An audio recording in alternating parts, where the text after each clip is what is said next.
Sejak kapan Anda pertama kali belajar membuat tanda tangan? Kira-kira sejak kapankah Anda untuk pertama kalinya belajar membuat tanda tangan? Kemudian, mulai kapankah tanda tangan yang Anda buat itu digunakan untuk pertama kalinya? Bagi saya secara pribadi, seingat saya kalau tidak salah, kalau itu waktu masih kelas 4 SD, guru kelas saya meminta kami para siswanya untuk mulai belajar membuat tanda tangan. Terserah bagaimana bentuk atau modelnya, apakah kelihatan simpel ataukah rumit, apakah mengandung inisial nama ataukah nama terang, atau apalah, terserah. Yang penting nantinya sang pembuat tanda tangan tersebut harus bisa hafal di luar kepala, dan kalau bisa tanda tangannya nanti sulit ditiru atau dipalsu. Saat itu saya merasa sangat bingung sekali.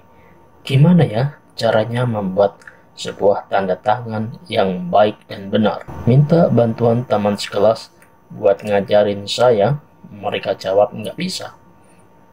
Minta bantuan paman juga sama saja.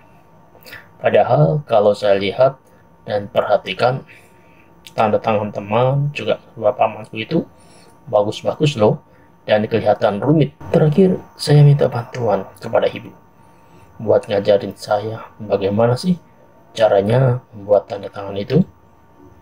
Beliau sendiri sebenarnya juga bingung dari mana harus memulai mengajarinya. Oleh karena menemui jalan buntu, tiba-tiba terbersit dalam benak saya untuk mencari referensi, contoh tanda tangan, dan akhirnya saya berinisiatif untuk mencari dari buku teks atau buku bacaan apa saja, yang penting pokoknya ada tanda tangannya, dan kebanyakan adalah tanda tangan para pejabat terkenal. Setelah saya menemukan beberapa contoh-contoh tanda tangan dari beberapa macam buku yang saya dapat, akhirnya saya mencoba berkreasi dengan teknik ATM, amati, tiru, dan modifikasi. Dan saya mulailah belajar beberapa trial memodifikasi contoh-contoh tanda tangan tersebut.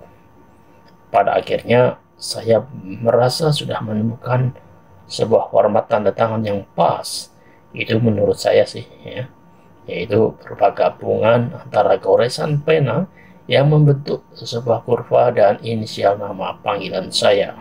Setelah yakin ini adalah tanda tangan yang pas menurut saya, kemudian saya tunjukkan kepada ibu untuk melihat bagaimana respon dan tanggapan atau komentar beliau melihat tanda tangan yang telah berhasil saya buat dari teknik ATM atau amati, tiru, dan modifikasi pada beberapa contoh tanda tangan yang telah saya kumpulkan sebelumnya. Selanjutnya, keesokan harinya, dengan bangga tanda tangan saya tersebut saya perlihatkan, saya pamerkan kepada teman-teman sekelas saya. Bila melihat tanda tangan tersebut yang berhasil saya buat dan saya pakai pertama kali buat dibubuhkan pada ijazah SD dan berlanjut dipakai untuk segala dokumen resmi, hingga sekarang saya merasa tanda tangan saya itu masih kurang bagus karena terlihat terlalu simpel dan mudah ditiru atau dipalsukan orang. Dan ini yang jadi kekhawatiran saya. Terlepas dari semua itu, tanda tangan yang telah saya buat itu dulu bagaimanapun juga adalah hasil kerja keras saya dalam proses memodifikasi contoh tanda tangan yang berhasil saya himpun.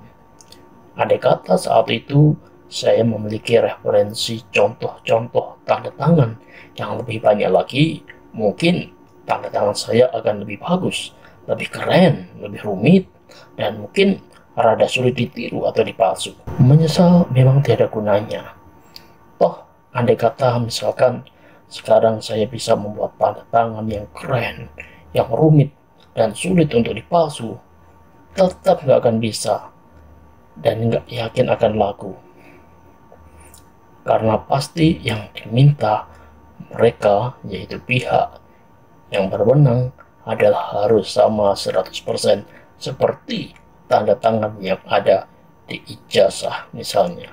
Sebenarnya, sejak pertama kali saya membuat tanda tangan di kelas 4 SD sampai dengan kelas 6 SD, itu sudah mengalami beberapa kali modifikasi dengan tambahan beberapa ornamen. Tetapi begitu membubuhkan tanda tangan pada ijazah SD saat lulus, yang katanya setelah itu nggak boleh atau nggak bisa dirubah lagi, akhirnya final. Saya lebih memilih untuk menggunakan tanda tangan yang paling awal, seperti saat kelas 4 SD dulu, tanpa tambahan ornamen apapun. Oh iya, beruntung dan berbahagialah buat Anda, khususnya para remaja di zaman digital ini, di zaman di mana melimpahnya sumber informasi, termasuk tentang tanda tangan atau signature.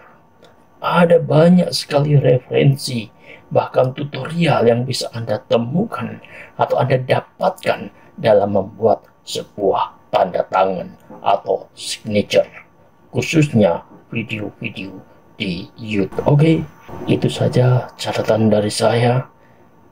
Kurang lebihnya saya minta maaf dan terima kasih Anda sudah menonton video ini hingga selesai. Kiranya apa yang saya bagikan ini bermanfaat buat Anda semuanya. Sampai jumpa.